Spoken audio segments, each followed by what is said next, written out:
This is 734 Games, and welcome to Game Time. And before we get started with this awesome Tomb Raider 2013, my nephew is getting cancer treatments. His GoFundMe is in the description. Please give anything you can. Any money that goes to the channel will go for that. Let's get started with this Linuxed out version of Tomb Raider 2013 in 4K. A famous explorer once said that the extraordinary is in what we do, not who we are. I'd finally set out to make my mark, to find adventure. But instead, adventure found me. Again, welcome to Game Time. We are playing Tomb Raider 2013. Now, I have fond memories of playing this game back in 13 and 14. I had a GTX 770, and I would run this game in 1080p in a beautiful 60 frames plus. This game ran great. I loved it. It was an awesome game, especially that in those days. This was one of the most prettiest games they had back then. This is Square Enix and Crystal Dynamics. Awesome. Because Square Enix, now Tomb Raider wasn't originally a Square Enix property, but they bought out Eidos. And they got the Deus Ex series in this one. And Hitman for a while, but the company that makes Hitman, they decided to go it alone. And so they bought their IP back and went alone. So Hitman is its own thing. But this game looks great. I mean, I really enjoyed this game back in the day. I finished the whole thing, just played all the way through it. Awesome game. What you're looking at is the same game that I played back in the day on Steam. Only thing is, if you're on Bitchute, you don't get to see the 4K love. Only on my YouTube Shadow Band edition. So if you're on Bitchute and you want to see what the video looks like, you can pop over to the YouTube.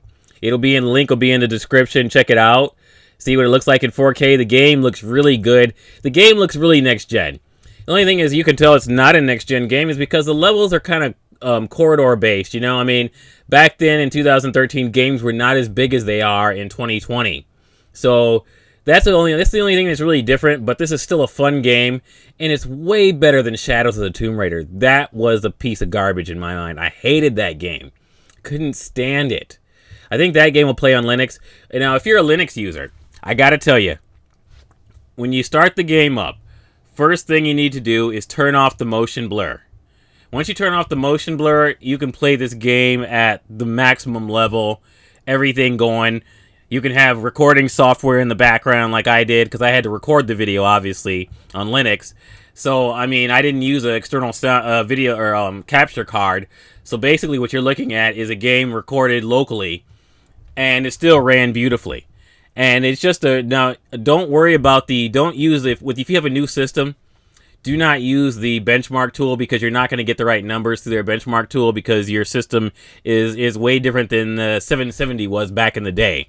And that was a great card for the time. I really enjoyed it. And that was before I was even doing a YouTube video, or any YouTube or BitChute videos.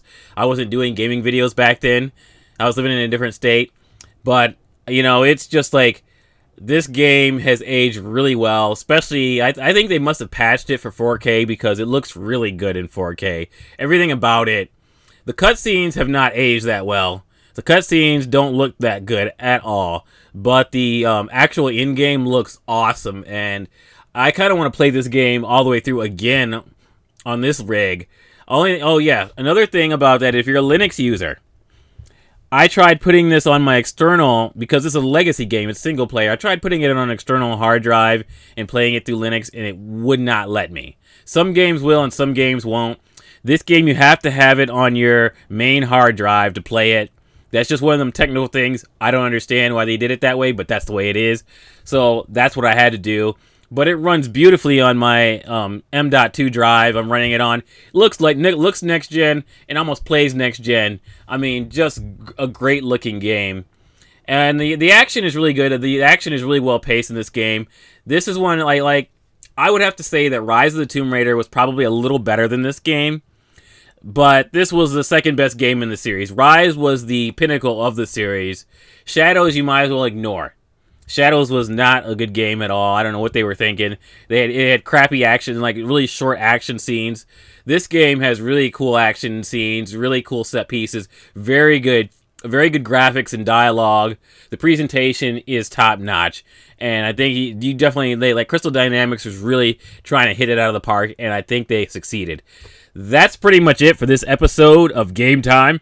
This is your host Tom signing off from 734 Games, where gaming is alive.